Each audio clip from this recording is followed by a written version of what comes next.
തെരഞ്ഞെടുപ്പ് കമ്മീഷനെയും അതുപോലെ തന്നെ കേന്ദ്ര അന്വേഷണ ഏജൻസികളെയും എല്ലാം നോക്കുകുത്തികളാക്കിക്കൊണ്ട് അവരെ എല്ലാം ദുരുപയോഗം ചെയ്തുകൊണ്ട് എങ്ങനെയൊക്കെ ഇന്ത്യ മുന്നണി എന്ന സംവിധാനത്തെ തകർക്കാൻ ശ്രമിക്കുന്നു.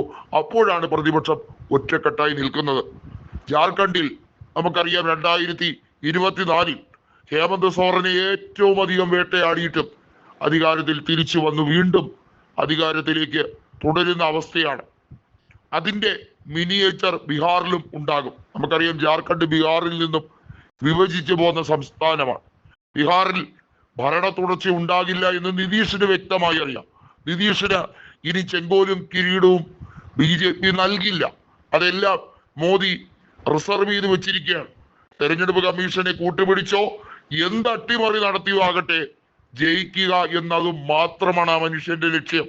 ആ മനുഷ്യൻ അതിനുവേണ്ടി എന്ത് നെറുകേടും കാണിക്കും എന്നുള്ളത് ചരിത്രത്തിൽ ആലേഖനം ചെയ്തിട്ടുള്ള കാര്യമാണ്. അതുകൊണ്ട് ഇപ്പോഴിതാ ഉത്തർപ്രദേശിൽ ഇന്ത്യ മുന്നണി ഇപ്പോഴേ തന്നെ തെരഞ്ഞെടുപ്പിന് 2 കൊല്ലം ബാക്കി നിൽക്കുമ്പോൾ തന്നെ സീറ്റ് വിഭജനത്തിലേക്ക് മാറിയിരിക്കുകയാണ് കാര്യങ്ങൾ. കോൺഗ്രസും സമാജ്വാദി പാർട്ടിയും സീറ്റ് വിഭജനത്തിലേക്ക് നീങ്ങുന്നു. 403 സീറ്റുകളിലുള്ള മത്സരം ഏതൊക്കെ രീതിയിൽ ഏതൊക്കെ മേഖല തിരിച്ച് നടത്തണമെന്നത് വ്യക്തമാക്കിക്കൊണ്ടുള്ള നീക്കം. ബീഹാറിൽ നമുക്കറിയാം സീറ്റ് വിഭജനം ഏറെക്കുറെ പൂർത്തീകരിച്ച് അവിടെ പ്രചരണവുമായി നടക്കുമ്പോഴാണ് NRC പിൻവാതിലൂടെ നടപ്പിലാക്കാൻ ജ്ഞാനേഷ് കുമാർ വൃത്തികേടുകൾ മുഴുവൻ കാട്ടിക്കൂട്ടുന്നത് എന്ന് വ്യക്തം. ജനങ്ങളെ മുഴുവൻ പൊട്ടന്മാരാക്കുന്ന പമ്പര വിഡ്ഢികളാക്കുന്ന ഈ സമ്പ്രദായത്തെ തൂത്തെറിയാൻ മനുഷ്യരാശിയിൽ പറഞ്ഞ ആരുമില്ലേ എന്ന ചോദ്യം വീണ്ടും വീണ്ടും ആനയിക്കപ്പെടുകയാണ്. രാഹുൽ ഗാന്ധി ഭയചകിതനാണ്. ബീഹാറിൽ മുക്കിലും മൂലയിലും അദ്ദേഹം നടന്ന് പ്രചരണം നടത്തുന്നുണ്ട്. പക്ഷെ എന്ത് ഫലം? ഹരിയാനയിൽ കോൺഗ്രസിന് തൂത്തുവാരാൻ കഴിയുന്ന സാഹചര്യമല്ലായിരുന്നോ? തെരഞ്ഞെടുപ്പിലെ ഒട്ടുമുക്കാൽ സീറ്റും നേടിയെടുക്കാൻ കഴിയുന്ന സാഹചര്യമല്ലായിരുന്നോ? എന്നിട്ട് ജയിച്ചോ?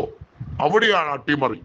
ബാറ്ററി സെല്ല് അഴിമതിയിലൂടെ അല്ലെങ്കിൽ വോട്ടർ പട്ടികയിലെ അഴിമതിയിലൂടെ EVM-ന്റെ ഹാക്കിങ്ങിലൂടെ ഏത് രീതിയിലായിരുന്നാലും ഏത് തരം താഴുന്ന രീതിയിലായിരുന്നാലും ശരി തന്നെ ചെയ്തിരിക്കും. അതിനുള്ള കോമ്പീറ്റൻസുമായാണ് ഇപ്പോൾ മോദി അധികാരത്തിലിരിക്കുന്നത്. അങ്ങനെയുള്ള ഒരു വ്യക്തിയെ താഴെ ഇറക്കാൻ പ്രായത്തിന്റെ പേര് പറഞ്ഞായിരുന്നാലും ഇതിന്റെ മറ്റ് ദൂഷ്യഫലങ്ങളെ കുറിച്ച് പറഞ്ഞായിരുന്നാലും സ്വന്തം മാതൃസംഘടനയ്ക്ക് പോലും കഴിയില്ല. ഭയമാണ് ആ മനുഷ്യനെ. കൃത്യമായി പറഞ്ഞാൽ അധികാരത്തിന് വേണ്ടി കഴിഞ്ഞ 3 പതിറ്റാണ്ടുകളായി കാട്ടിക്കൂട്ടുന്ന കോലാഹലങ്ങൾ കണ്ട് ഇന്ത്യ മരവിച്ചിരിക്കുകയാണ്. ഇവിടെയാണ് ശാശ്വതമായൊരു പരിഹാരത്തിന് ഇന്ത്യ മുന്നണി വീണ്ടും പൂർവ്വ 10 മടങ്ങ് ശക്തിയോടുകൂടി അങ്ങ് ഒറീസയിൽ ആന്ധ്രയിൽ എല്ലാം സത്യത്തിന്റെ പുതിയ സ്ഫുരണങ്ങൾ വ്യക്തമാക്കിക്കൊണ്ട് വരുന്നത്. മിഷൻ 2026 എന്ന രീതിയിൽ ബംഗാളിലും കോൺഗ്രസിന്റെ സഖ്യം യാഥാർത്ഥ്യമാകുന്നു.